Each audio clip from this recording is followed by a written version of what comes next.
Very good morning students.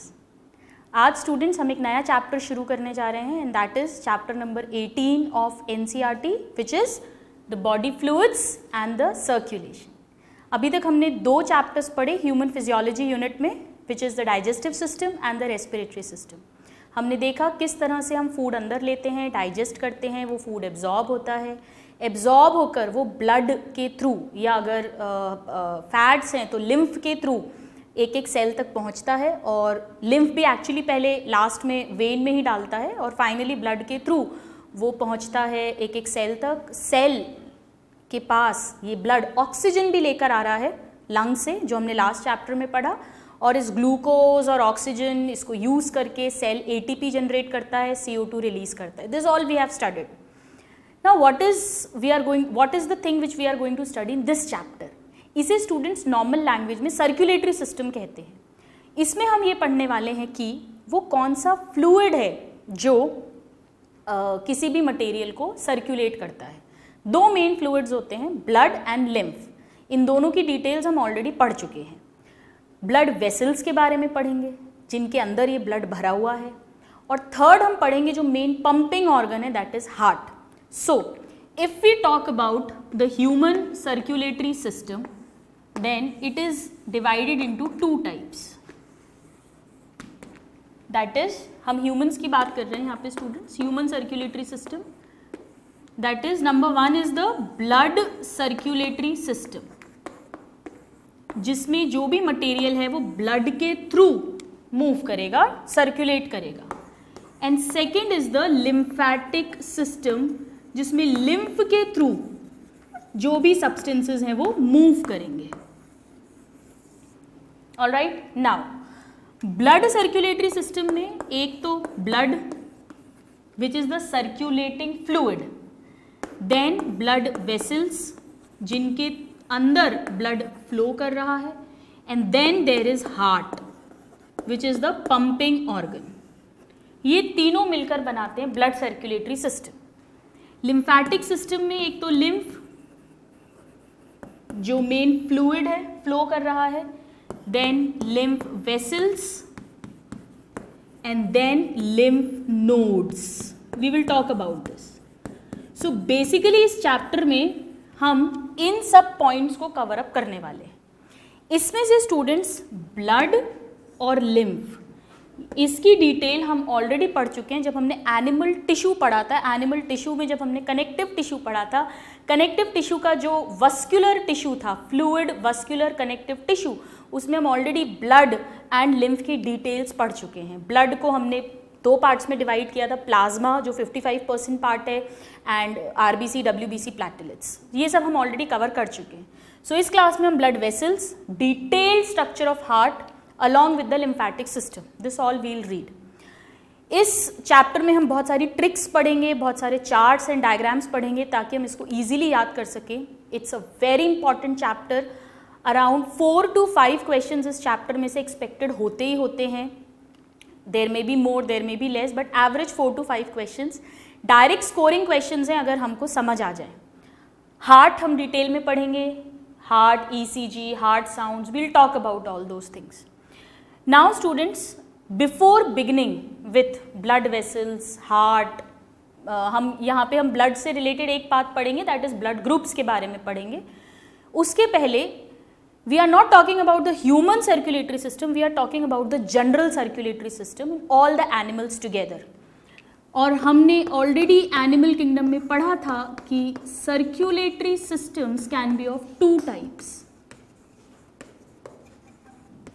They can be of two types. याद है आप में से किसी को? One is the open circulatory system, जो हमने डिटेल में कॉकरोच में पढ़ा था, and second is the closed circulatory system, जो हमारे ह्यूमंस में भी होता है। Now what is this open and what is this closed circulatory system? हमारी बॉडी में क्या होता है? Suppose this is an artery, ये आर्टरी डिवाइड होगी आर्टीरियोल्स में, ये आर्टीरियोल्स और डिवाइड होंगे कैपिलरीज में।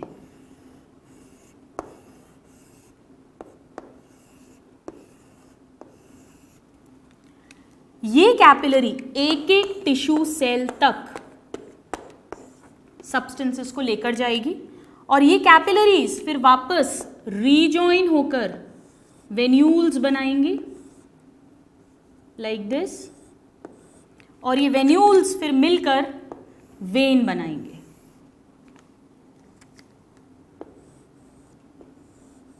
इस तरह से। सो दिस इज एन आर्टरी, ये हार्ट से ब्लड लेकर आ रही है, अयोटा फिर छोटी छोटी आर्टरीज में डिवाइड होगा, फिर ये आर्टरी और डिवाइड होके आर्टीरियोल्स बनाएगी और फिर ये आर्टीरियोल्स और डिवाइड होके फाइनली कैपिलरीज फॉर्म करेंगे, जो सबसे पतली थिनेस्ट वेसल है। कैपिलरी जो है वो सब्सटेंसेस को ऑक्सीजन, न्यूट्रिएंट्स, ग्लूकोज इन सब को सेल के अंदर भेज देगी और सेल से जो CO2 है, वेस्ट प्रोडक्ट्स हैं, वो सब कैपिलरी में वापस जाएगा। फिर ये कैपिलरीज जॉइन करके वेन्यूल्स बनाएंगी और फिर ये वेन्यूल्स वेन बनाएगा और वेन फाइनली ब्लड को हार्ट में लेके जाएगी। ये हमारे में एक सिस्टम होता है, यानी हमारे सिस्टम में ब्लड कभी भी ब्लड वेसल्स के बाहर नहीं आता है। एक्सचेंज भी किसके बीच हो रहा है? कैपिलरी के अंदर भरा हुआ blood with the tissue cell. कभी भी ऐसा नहीं है कि ये ब्लड डायरेक्ट कांटेक्ट में आ जाए, हमेशा बीच में क्या है? कैपिलरी की वॉल है ही है। That means in this blood flows inside blood vessels always, कभी भी बाहर नहीं आता। Alright, blood capillary present, capillary present. और क्योंकि ब्लड कभी भी बाहर नहीं आता ब्लड वेसल के, इसीलिए blood never comes in direct contact with tissue cells, with tissue cells. It never comes in direct contact. और जो एक्सचेंज होता है वो कैपिलरी के थ्रू ही होता है। Exchange occurs through capillaries. Alright, blood never comes in direct contact with the tissue. कहाँ होता है ये स्टूडेंट्स? इसके एग्जाम्पल्स हम ऑलरेडी एनिमल किंगडम में लिख चुके हैं। Chordates including humans, then Annelida except leech, leech में ओपन होता है except leech, and then few mollusca जो सिफेलोपोड्स थे यानी octopus, loligo, squid, so cephalopod mollusk like octopus. So these are the 3 examples which you have to learn by heart. Direct question पूछते हैं, हम animal kingdom में already पढ़ चुके हैं। This is a close circulatory system. क्या इसका importance है स्टूडेंट्स? इंपॉर्टेंस ये है कि हार्ट से जो पंप होके आ रहा है, क्योंकि ब्लड वेसल के अंदर से जा रहा है तो वो एक प्रेशर के साथ फ्लो करता है, यानी काफ़ी दूर तक एक एक सेल तक जा सकता है। अगर उसका बॉडी साइज बड़ा है उस ऑर्गेनिज्म का, तो भी वो ब्लड आराम से एक एक बॉडी के कोने कोने तक पहुंच जाएगा, क्योंकि बहुत प्रेशर के साथ आ रहा है, एक पतली सी वेसल के थ्रू आ रहा है। सो it is able to reach each and every corner of the body and it can supply the nutrients and everything to each and every cell. ये इसका मेन सिग्निफिकेंस है। Now what happens in open system? Open में क्या होगा? Suppose heart हो भी सकता है, हार्ट नहीं भी हो सकता है इन ऑर्गेनिजम्स में। हार्ट से ये आर्टरी आई, ये आर्टरी आर्टीरियोल्स में डिवाइड करा, सपोज ये आर्टरी है। अब ये जो आर्टरी ब्लड ला रही है, दिस इज एन आर्टरी, ये कैपिलरी में डिवाइड नहीं होती, ये अपना ब्लड एक खाली जगह होगी बॉडी में ऐसे, इस खाली जगह पर टिश्यू पड़ा हुआ है, ये सपोज टिश्यू है, और ये जो ब्लड लेकर आ रही है इसके अंदर, ये इसको यहां पे छोड़ देती है। ये जो एम्प्टी स्पेस है स्टूडेंट्स, इसे साइनस कहते हैं। ये साइनस है और इस साइनस के अंदर ये ऑर्गन है, जो भी टिश्यू ऑर्गन जो सेल्स का बना है, और इस आर्टरी ने इस ब्लड को पोर कर दिया है into the sinus. So what happens? Blood poured into large body cavity called sinus. और अगर आपको याद हो तो क्योंकि ये ब्लड, अगर हम आर्थ्रोपोड्स की बात करें, कॉकरोच, तो वहाँ हमने इसे हीमोसील कहा था. सील मतलब सीलोम, और ऐसी सीलोम जिसमें ब्लड भर गया है, so it is called haemocoel. यानी ब्लड वेसल से बाहर आ गया है, blood has come out of the vessel. There are no capillaries present, no blood capillaries. और एक्सचेंज कहाँ हो रहा है? डायरेक्ट इस टिश्यू और इस ब्लड के बीच में हो रहा है. सो डायरेक्ट एक्सचेंज, वहाँ पे क्लोज में स्टूडेंट्स डायरेक्ट नहीं हो रहा है, कैपिलरी की वॉल हमेशा बीच में है. Here there is direct exchange of substances between blood and tissue cells. Very very important, there is direct exchange, क्योंकि कोई कैपिलरी प्रेजेंट नहीं है. और फिर ये वापस वेन के थ्रू और आगे वापस आ जाएगा. लेकिन एक बार तो ब्लड वेसल से बाहर निकला है, blood has come out of the vessels into these large spaces, open spaces, इसीलिए इसको ओपन सर्कुलेटरी सिस्टम बोल रहे हैं. स्टूडेंट्स ये मिलता है, इसके भी हम एग्जाम्पल्स लिख चुके हैं डायरेक्ट सभी आर्थ्रोपोड्स में, इसीलिए हमने कॉकरोच में ऐसा सिस्टम पढ़ा था. Very very important. Then annelida में leech, and then most mollusca. Actually cephalopods के अलावा जितने भी मोलस्क हैं उन सब में भी ओपन मिलता है. नाउ स्टूडेंट्स, इसमें एक बहुत इंटरेस्टिंग पॉइंट ये है कि जो ओपन वाला सिस्टम है इसमें ब्लड वेसल से बाहर निकल गया है, यानी अब वो उतना प्रेशर के साथ नहीं आ रहा, वो एक एक सेल तक नहीं पहुंच पाएगा अगर बहुत बड़ी बॉडी है. इसीलिए जो बहुत बड़े मोलस्क हैं, octopus, loligo, squids, cuttlefish, sepia fish, which are very large, उनमें नेचर ने क्लोज्ड सर्कुलेटरी सिस्टम प्रोवाइड करवाया है. जबकि आर्थ्रोपोड्स जो हैं वो बहुत छोटे छोटे, एक कारण ये भी है कि क्यों इंसेक्ट स्मॉल इन साइज हैं, उसका ये भी एक कारण है क्योंकि उनमें ओपन सर्कुलेटरी सिस्टम है, इसीलिए नेचर ने उनका बॉडी साइज बहुत बड़ा नहीं किया है. क्योंकि अगर बॉडी साइज बहुत बड़ा हुआ तो एक एक कोने तक ब्लड नहीं पहुंच पाएगा, क्योंकि ब्लड वेसल्स के अंदर नहीं एक्सचेंज कर रहा, ब्लड बाहर स्पेसेस में आ रहा है. So this is one of the reason why insects, arthropods do not increase much in size. So these are the two systems, the open and the closed. Important points I am again repeating. Blood is poured into sinus, blood always flows inside blood vessels. No capillary present, blood capillary present. Direct exchange between blood and tissue, indirect exchange, blood never comes in direct contact, capillary की wall के through ही exchange होगा. And the examples which are very important. You note this down and then we will begin with the human circulatory system. So now students, let's begin with human circulatory system. Human circulatory system में हमने अभी पढ़ा, हम blood circulatory system पढ़ने वाले हैं और lymphatic system पढ़ने वाले हैं. हम बहुत सारी ट्रिक्स, डायग्राम्स, टेबल्स बनाएंगे इस चैप्टर में ताकि हम इसके सभी पॉइंट्स को ईजिली लर्न कर सकें. So let's begin with the blood circulatory system. lymphatic system हम बाद में लेंगे. Blood circulatory system of human. We are talking about human. इसमें तीन कंपोनेंट्स हैं, blood, blood vessels and heart. Blood हम ऑलरेडी पढ़ चुके हैं, plasma, RBC, WBC, platelets, then blood clotting. This much part we have covered in animal tissue. हम यहाँ पे ब्लड ग्रुप्स पढ़ेंगे और related to blood. Plus we will read about blood vessels and about the main pumping organ, that is the heart. So let's begin with blood vessels.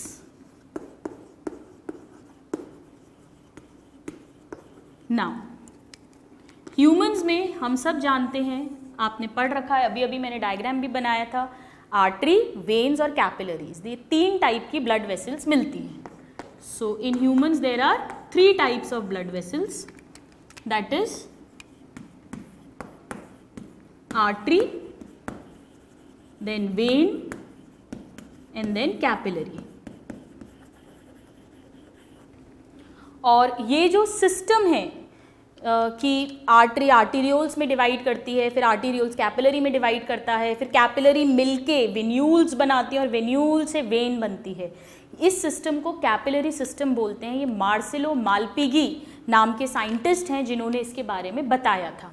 So let's right the first point and that is arterioles divide into capillaries and then capillary again forms the venules. This is the capillary system. ये question पूछते हैं। तो capillary and capillary system दोनों को ही किन्होंने discover किया था? Discovered by Marcello Malpighi. Marcelo Malpighi. This is an important question, very important, direct question आता है। That capillary system was discovered by Marcelo Malpighi. Now, अगर हम इन तीनों वेसल्स में से बात करें तो सबसे पतली जो होती है वो कैपिलरी होती है। कैपिलरी वो वेसल है जिसके थ्रू डायरेक्ट एक्सचेंज होता है, मतलब जिसकी वॉल के थ्रू, डायरेक्ट तो नहीं, एक्सचेंज तो इनडायरेक्ट ही है, टिश्यू से जो एक्सचेंज कराएगी वो कैपिलरी ही कराएगी। और क्योंकि इसे एक्सचेंज कराना है, इसके थ्रू सब्सटेंसेस को डिफ्यूज़ करना है, तो ये बहुत पतली होती है, सिंगल लेयर्ड होती है। हम पढ़ चुके हैं, सिर्फ एक सिंपल स्क्वैमस एपिथेलियम लेयर की बनी हुई। सिंपल मतलब सिंगल लेयर, स्क्वैमस मतलब फ्लैट सेल्स, ताकि और पतली हो जाए। सो सिंपल स्क्वैमस एपिथेलियम की बनी हुई लेयर होती है और इस लेयर को एंडोथीलियम कहते हैं। So let's write down first about capillary. Artery और वेन को हम एक साथ पढ़ेंगे कंपेयर करते हुए। So capillary, it was discovered by Marcello Malpighi. Then it is the thinnest blood vessel. ये क्वेश्चन आता है, सबसे पतली, thinnest. Then exchange occurs through these, इन्हीं के थ्रू चीज़ें एक्सचेंज होती हैं। O2, nutrient, CO2, everything between tissues and blood, इसी के थ्रू एक्सचेंज होता है। Through these between blood and tissue. So this is another question जो पूछा जाता है, एक्सचेंज कौन सी वेसल के थ्रू होता है? कैपिलरी के थ्रू। नाउ किसकी बनी हुई है? It is made up of simple squamous epithelium, that means single layer of flat epithelial cells, and this is known as endothelium. So students, what is endothelium? The simple squamous epithelium layer of capillary is called endothelium. This is the next question. ये हम already animal tissue में पढ़ भी चुके हैं। यानी ऐसी होगी कैपिलरी, लाइक दिस, और एक सिंगल सेल लेयर है, ऐसी इधर सिंगल सेल लेयर, और ये अंदर इसके ब्लड भरा हुआ है, like this is the endothelium.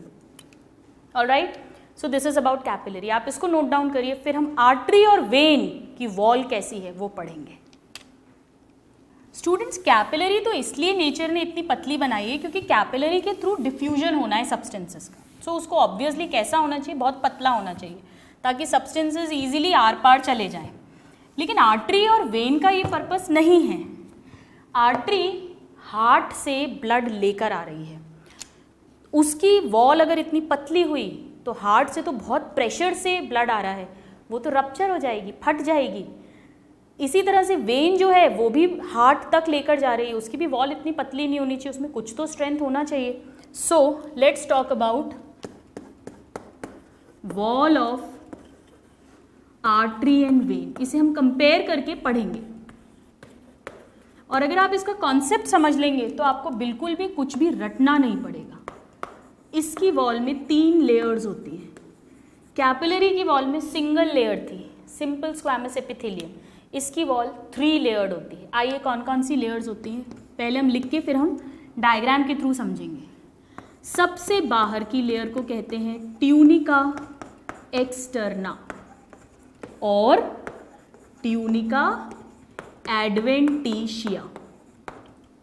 All right, now this is the outermost layer of both artery and vein. अब स्टूडेंट्स बड़ा सिंपल लॉजिक है, सबसे बाहर की लेयर है तो किसकी बनी होगी? कनेक्टिव टिश्यू की बनी होगी. कनेक्टिव टिश्यू की बनी होगी क्यों? क्योंकि सबसे बाहर है, इसको स्ट्रेंथ प्रोवाइड करनी है. So this is made of loose connective tissue. और कनेक्टिव टिश्यू में क्या क्या होगा? एक तो कोलेजन फाइबर्स होंगे ताकि स्ट्रेंथ हो, थोड़ी सी इलास्टिसिटी होगी, so elastin fibres will be there, plus इसमें कुछ मसल्स भी होंगी जो लॉन्गिट्यूडनल होंगी, सो लॉन्गिट्यूडनल मसल फाइबर्स भी होंगे. बट मेनली क्या है? Connective tissue. तो इसका मेन रोल क्या है? प्रोवाइड्स स्ट्रेंथ टू आर्टरी और वेन. इसीलिए सबसे बाहर की, सबसे बाहर मतलब इसको स्ट्रेंथ देनी है. इसी लेयर में स्टूडेंट्स नर्व्स आती हैं, क्योंकि अल्टीमेटली कोई भी वेसल का काम क्या है कि उसमें कॉन्ट्रैक्शन रिलैक्सेशन हो ताकि ब्लड धक्के से आगे जाए. कॉन्ट्रैक्शन रिलैक्सेशन के सिग्नल तो हमेशा नर्व ही लेकर आएगी, ब्रेन से या स्पाइनल कॉर्ड से. तो नर्व्स भी तो एंटर होंगी ब्लड वेसल में कहीं ना कहीं, तभी तो वो कमांड देंगे कि ब्लड वेसल को कॉन्ट्रैक्ट करना है, किस डायरेक्शन में ब्लड को आगे जाना है.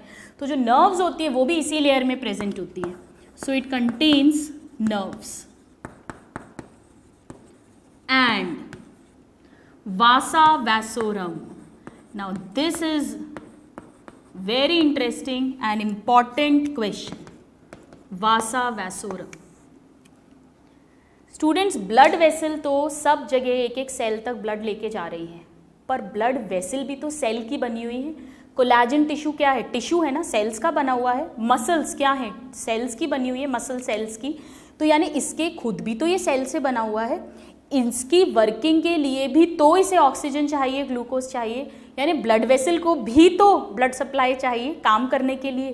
तो ब्लड वेसल को जो वेसल सप्लाई करती है उसे कहते हैं वैसा वैसोरम.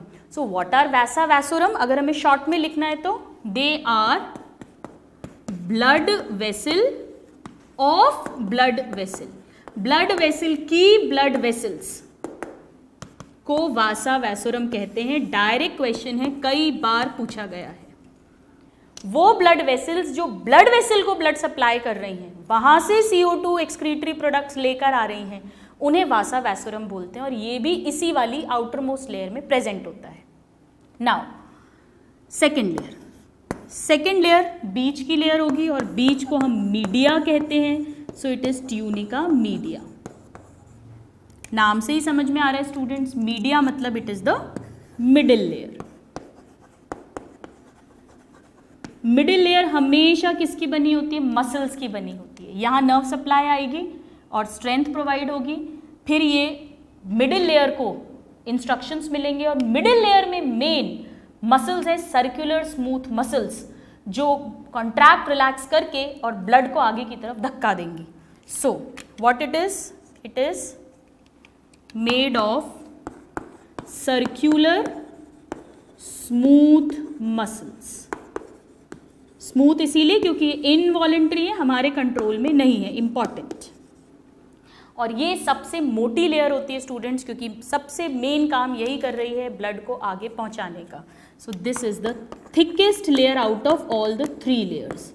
थिकेस्ट लेयर, ये भी क्वेश्चन आता है. This is the thickest layer.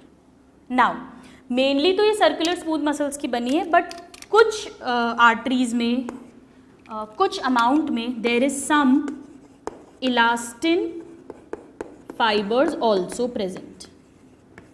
Some elastin fibers are also present. They will be more in arteries, less in veins. We'll talk about this. Now let's see the third layer. Third layer सबसे अंदर की layer है, तो हमने उसे नाम दे दिया tunica interna, यानी इंटरनल लेयर.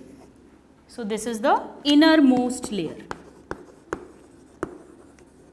इसके अंदर क्या होगा स्टूडेंट्स? इस लेयर के अंदर ल्यूमन आ जाएगा, जहां ब्लड फ्लो कर रहा है. हम तो दीवार की बात कर रहे हैं, तो दीवार में सबसे अंदर, जैसे ये ब्लड वेसल है, अंदर की तरफ इंटरना, बीच में मसल्स, सबसे बाहर एक्सटर्ना, और ये सेंटर में क्या है, ल्यूमन, खाली जगह, यहाँ पर क्या बह रहा है, ब्लड बह रहा है। Alright, so this is the inner most layer. Inner most layer है और ये किसकी बनी होगी, इनर मोस्ट लेयर हमेशा किसकी बनी होती है, एपिथेलियम की बनी होती है। और ब्लड वेसल्स में कौन सी एपिथेलियम होती है, simple squamous epithelium. So this is made of simple squamous epithelium.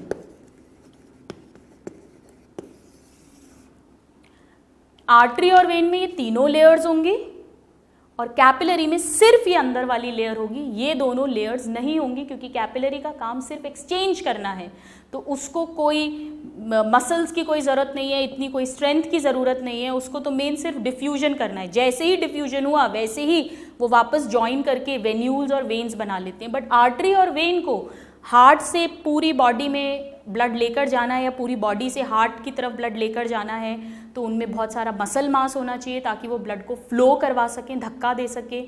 इस जर्नी में, इतने लंबे ट्रैक में उनको प्रोटेक्शन भी चाहिए, तो उनमें tunica externa, tunica media and tunica interna तीनों लेयर्स मिलती हैं। आप इसको नोट डाउन करिए और फिर हम देखेंगे कि क्या डिफरेंस है इन तीनों लेयर्स का आर्टरी और वेन के अंदर। Please note this down. Now students, let us try to understand by taking a cut section. So TS of artery और यहाँ हम बनाएंगे transverse section of a when. Now ये सपोज आर्टरी है, ये जो चौक वाली जगह है बीच की, ये खाली जगह है। ये सपोज ये चौक नहीं है, ब्लड है, ये ब्लड है। ये सबसे अंदर की लेयर होगी इंटरना, फिर मीडिया और फिर एक्सटर्ना। हम कट सेक्शन देख रहे हैं, हमने ऐसे कट किया। जब हम कट करके ऊपर से देखेंगे तो हमें सिर्फ सर्कल्स दिखेंगे, ये इनर लेयर, फिर मिडिल लेयर और फिर एक्सटर्नल लेयर। ठीक है, आइए देखें कैसे दिखेगा। सबसे पहले सबसे बाहर की लेयर बनाते हैं आर्टरी की। सपोज ये मैंने बनाई ट्यूनिका एक्सटर्ना। इसमें कोलेजन के फाइबर्स हैं, इलास्टिन के फाइबर्स हैं और कुछ लॉन्गिट्यूडनल मसल्स हैं। नाउ ट्यूनिका एक्सटर्ना जो होती है ये आर्टरी में कंपैरेटिवली पतली है और वेन में कंपैरेटिवली थोड़ी सी ज़्यादा मोटी है। सो सपोज मैं ये सेम डायग्राम इधर वेन का बनाती हूँ, पर वेन की जो सबसे बाहर की लेयर है उसे मैं कंपैरेटिवली चौड़ा बनाऊंगी, like this. All right, so let us label this is tunica externa और tunica adventitia, आर्टरी और वेन की फर्स्ट लेयर। सेकेंड बीच वाली जो लेयर है, जो सबसे चौड़ी है इन सब में, वो है ट्यूनिका मीडिया, जो बनी हुई है मेनली मसल्स की, सर्कुलर स्मूथ मसल्स की प्लस कुछ इलास्टिन की। वो उसमें, इसमें उल्टा है, वो आर्टरी में ज़्यादा मोटी है। तो सपोज ये मैंने आर्टरी की बना दी लाइक दिस, ये पूरी, this is tunica media. Alright, और इसकी कंपैरेटिवली कम है, सपोज इतनी है।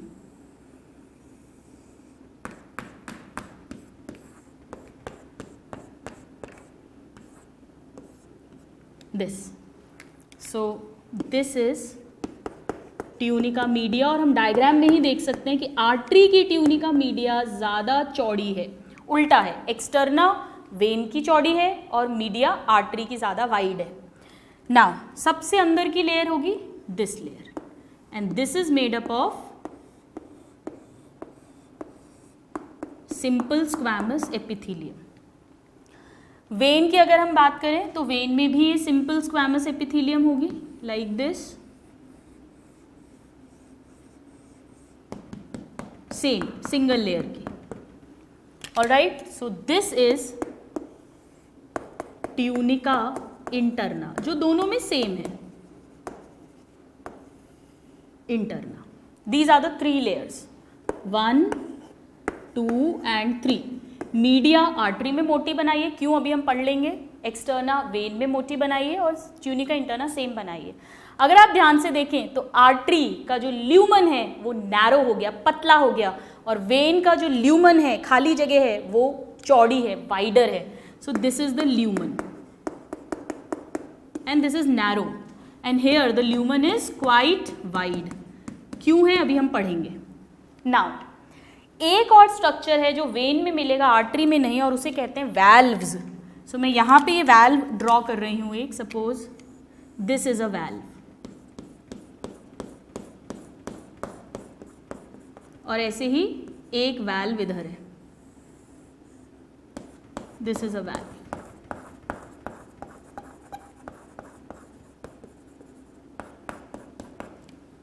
So valves are found only in veins and not in arteries. Valves. All right. Now students try to understand. सबसे पहले आर्टरी का मीडिया मसल मास इतना मोटा क्यों है, इतना थिक क्यों है। आर्टरी में जो ब्लड आ रहा है वो डायरेक्ट हार्ट से आ रहा है, अयोटा फिर आर्टरीज। हार्ट एक पंपिंग ऑर्गन है, हार्ट बहुत फोर्स के साथ ब्लड को पंप कर रहा है ताकि वो इतनी बड़ी जो बॉडी है उसमें एक एक सेल तक, कोने कोने तक पहुंच सके। अगर आपको दूर तक किसी चीज़ को, फ्लूइड को पहुंचाना है तो उसको ज़्यादा प्रेशर के साथ पंप करना पड़ेगा। हार्ट का वो प्रेशर आर्टरी में भी रिफ्लेक्ट हो रहा है। अगर आर्टरी को उस प्रेशर को झेलना है ताकि वो फटे नहीं, कोलैप्स नहीं हो, तो आर्टरी में बहुत सारा मसल मास होना चाहिए ताकि जितने प्रेशर के साथ हार्ट आर्टरी में ब्लड पंप करे, आर्टरी भी उस प्रेशर के साथ उसको एक एक सेल तक पहुंचा सके। इसीलिए आर्टरी में ज़्यादा मसल होती है, ज़्यादा मिडिल लेयर होती है, thicker, to withstand the pressure from the heart. Vein में ऐसा कुछ भी नहीं है। वेन तो पूरी बॉडी से टुवर्ड्स हार्ट ब्लड लेके आ रहा है, ऊपर से या नीचे से, टुवर्ड्स हार्ट। तो कोई पंपिंग ऑर्गन नहीं है जो वेन के अंदर ब्लड को पंप कर रहा है। इसलिए वेन के अंदर जो ब्लड एंटर हो रहा है टिश्यू से, सेल से, वो उतने हाई प्रेशर पर नहीं पंप हो रहा है। इसीलिए वेन में मसल मास कंपैरेटिवली कम होता है। First point. Now second point, artery जो है उसका ल्यूमन कम है। ये भी नेचर का एक तरीका है। ल्यूमन कम होगा, हम जानते हैं ल्यूमन कम होगा, नैरो होगा तो प्रेशर ज़्यादा होगा। तो आर्टरी ज़्यादा प्रेशर के साथ ब्लड को फ्लो करवाएगी एज कंपेयर टू वेन, जो ज़रूरी भी है क्योंकि आर्टरी में हार्ट से सीधे ब्लड आ रहा है। So it's lumen is narrow. Now let's talk about valves. Valves जो होते हैं ये किवाड़ की तरह, डोर की तरह, दरवाजे की तरह काम करते हैं, और इनका फंक्शन ये होता है कि ये ब्लड को एक ही डायरेक्शन में फ्लो करवाएं, कहीं ब्लड पलट के ना आ जाए। अब आर्टरी में तो क्या हो रहा है, इतना प्रेशर के साथ ब्लड आ रहा है हार्ट में कि वो वैसे भी पीछे की तरफ नहीं जाता, वो तो धक्के से आगे की तरफ ही जाता है। कॉन्ट्रैक्शन रिलैक्सेशन और ब्लड आगे की तरफ बढ़ता जाता है। पर वेन में क्या हो रहा है, वेन ऊपर से भी ब्लड ला रही है, बट ज़्यादातर वेन्स जो हैं वो बॉडी के नीचे से, हार्ट तो यहाँ कहीं है, पूरी बॉडी के नीचे से ब्लड लेकर आ रही हैं, डीऑक्सीजनेटेड ब्लड, यानी वो अगेंस्ट ग्रेविटी ब्लड ला रही हैं।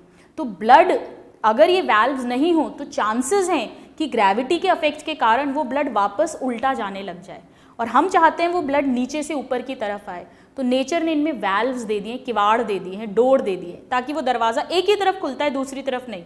तो ये ऐसे ओपन हुआ, ब्लड आगे गया, फिर ये बंद हो गया, अब ब्लड पीछे नहीं आ पाएगा। आगे वाला दरवाज़ा खुल गया, वो फिर आगे गया, आगे वाला दरवाज़ा बंद हो गया, पीछे वाला बंद हो गया। तो वैल्व्स जो हैं वो uniform unidirectional flow of blood को मेंटेन करते हैं। So that is why valves are present. Secondly, एक और रीज़न है वैल्व्स का, एक तो ग्रेविटी का अफेक्ट है ही, प्लस जो आर्टरी है वहाँ तो हार्ट से ब्लड आ रहा है, बहुत धक्के से आ रहा है, तो वैसे भी वो पीछे नहीं आता। पर वेन्स में अभी अभी हमने बात करी, कोई पंपिंग ऑर्गन नहीं है जो वेन्स में ब्लड डाल रहा है, वेन्स का मसल मास कम है, तो भी चांस है कि ब्लड का बैक फ्लो हो जाए। तो ग्रेविटी के कारण प्लस क्योंकि वेन्स में इतना ज़्यादा प्रेशर के साथ ब्लड फ्लो नहीं कर रहा, ये दोनों ही कारण हैं कि ब्लड बैक फ्लो कर सकता है, और हम नहीं चाहते वो बैक फ्लो करे, हम चाहते हैं कि सीधे वो हार्ट तक पहुँचे ताकि वो लंग्स में जाके ऑक्सीजनेट हो। सो इन दोनों कारणों से वेन में वैल्व्स मिलेंगे और आर्टरी में नहीं, ये क्वेश्चन आता है। सेकेंडली, वैल्व का काम to maintain unidirectional flow of blood. Alright, so now let us try to write all these plus some more things in a differentiating table manner, ताकि हम इसको ईजिली लर्न कर सकें. You please draw these diagrams. इसमें ध्यान रखिएगा, externa को when में मोटा बनाइए, मीडिया को आर्टरी में मोटा बनाइए. ऑटोमेटिकली ल्यूमन, अगर आपने सही तरह से डायग्राम बनाया है, इक्वल साइज के बनाने हैं, तो ल्यूमन आर्टरी का कम होगा, वेन का ज़्यादा होगा, और वेन में वैल्व्स बनेंगे जो आर्टरी में नहीं बनेंगे. You please make this diagram and then we'll talk about the differences. Now students, let us try to write the differences between artery and vein in a tabulated way, ताकि हम उसको बहुत easily learn कर सकें समझते हुए. ये important है, काफ़ी questions आते हैं. Artery and let's write here vein.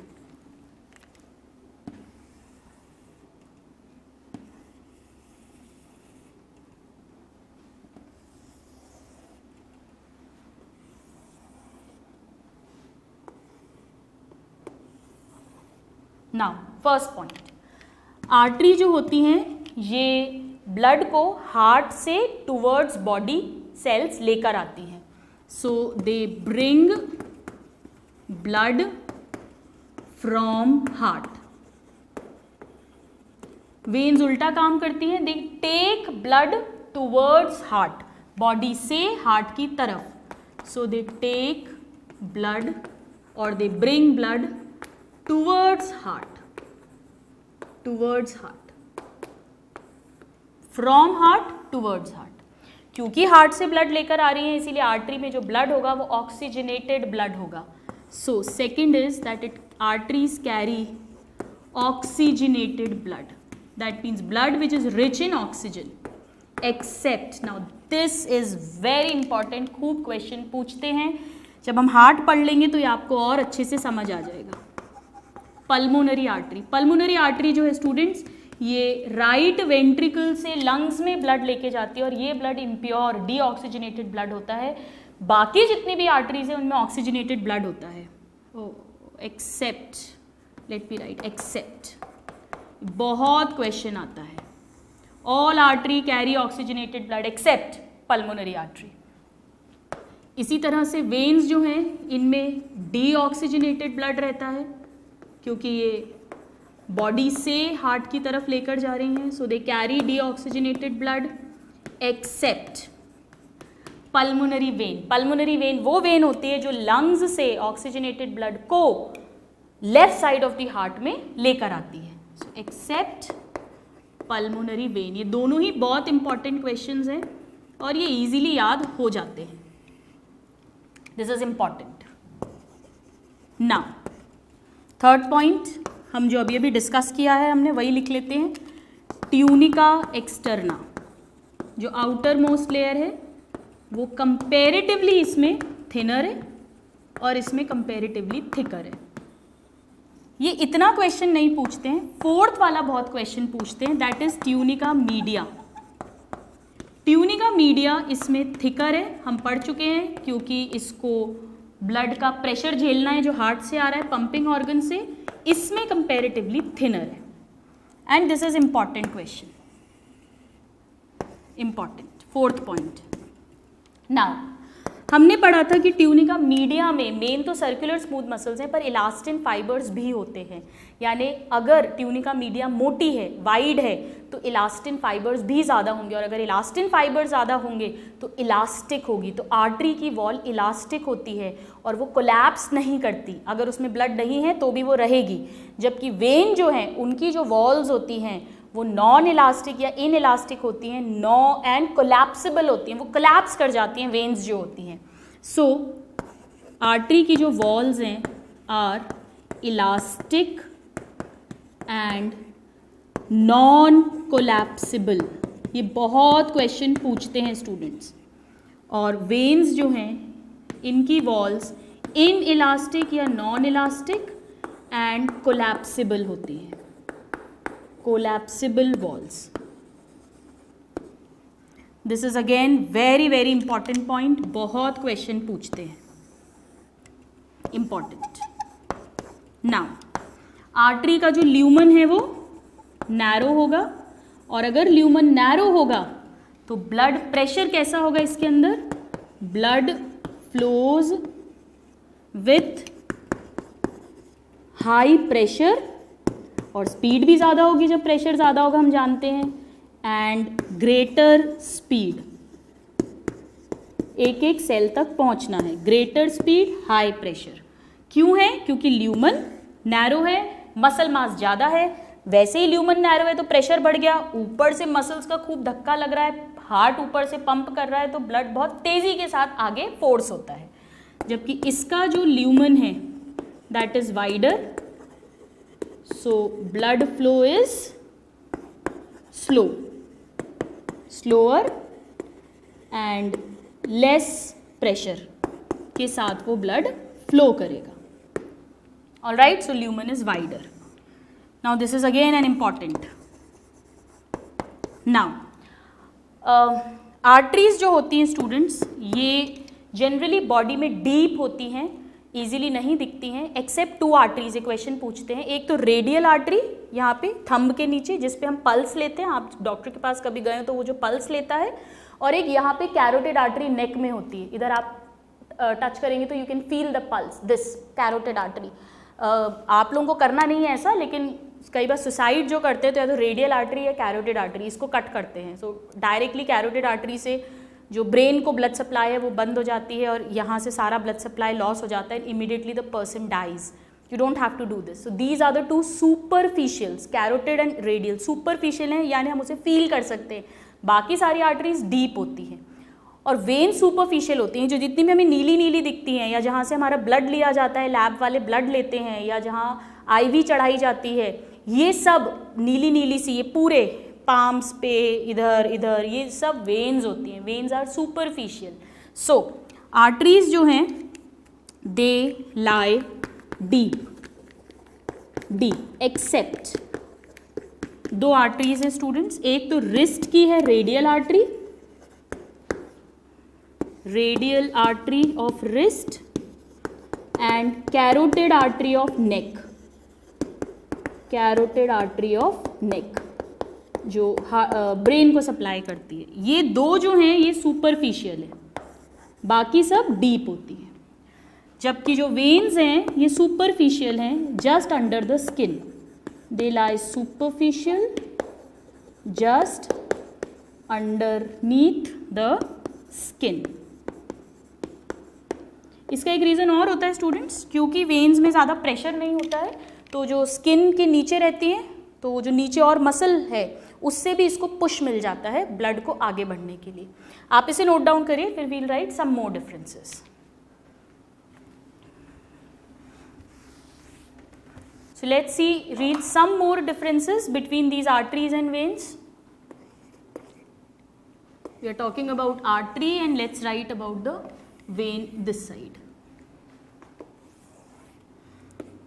Now, artery जो होती है स्टूडेंट्स, अभी अभी हमने पढ़ा, इसमें वैल्व्स नहीं मिलते हैं क्योंकि ब्लड का बैक फ्लो नहीं होता है। हार्ट ऑलरेडी काफ़ी प्रेशर से आर्टरी में ब्लड को पंप कर रहा है। So this is very important point that valves are absent, whereas in vein valves are present। और बहुत क्वेश्चन पूछते हैं कि वैल्व का फंक्शन क्या होता है। वैल्व का फंक्शन होता है ब्लड को एक ही डायरेक्शन में फ्लो करवाना, दैट इज यूनिफॉर्म और unidirectional flow of blood, flow of blood, इसे मेंटेन करना, ये वैल्व का फंक्शन होता है जो बहुत कॉमनली पूछा जाता है। So it should be very clear. Now let's see some more differences. Artery में क्योंकि ऑक्सीजनेटेड ब्लड है और ऑक्सीजन हीमोग्लोबिन के साथ जुड़ा हुआ है, यानी हीमोग्लोबिन की प्रेजेंस के कारण इसका जो ब्लड है वो हमें दिखेगा पिंकिश कलर का या ब्राइट रेड कलर का। सो दिस अपीयर्स पिंकिश और ब्राइट रेड कलर, एकदम प्रॉपर लाल जो होता है, ब्राइट रेड। जबकि वेन्स जो हैं इनमें डीऑक्सीजनेटेड ब्लड है, CO2 रिच ब्लड है, तो ये ब्लूइश नीले रंग का दिखेगा, या तो ब्लूइश या डार्क रेड दिखेगा। So this appears dark red और bluish in colour.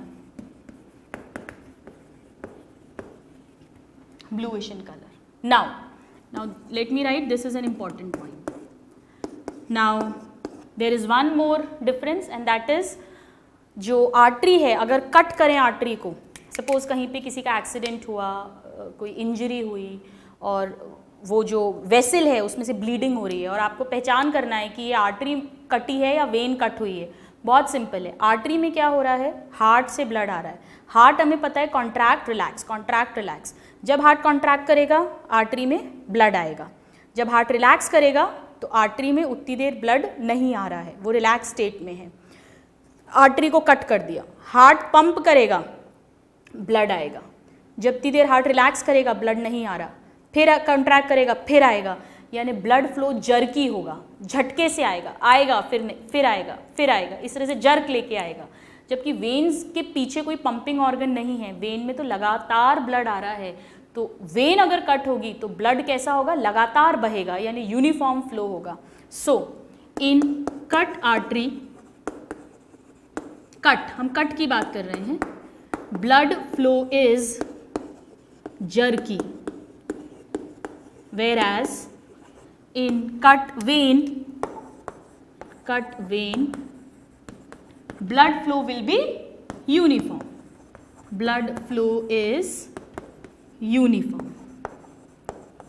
So students, these are some of the very common differences between artery and vein.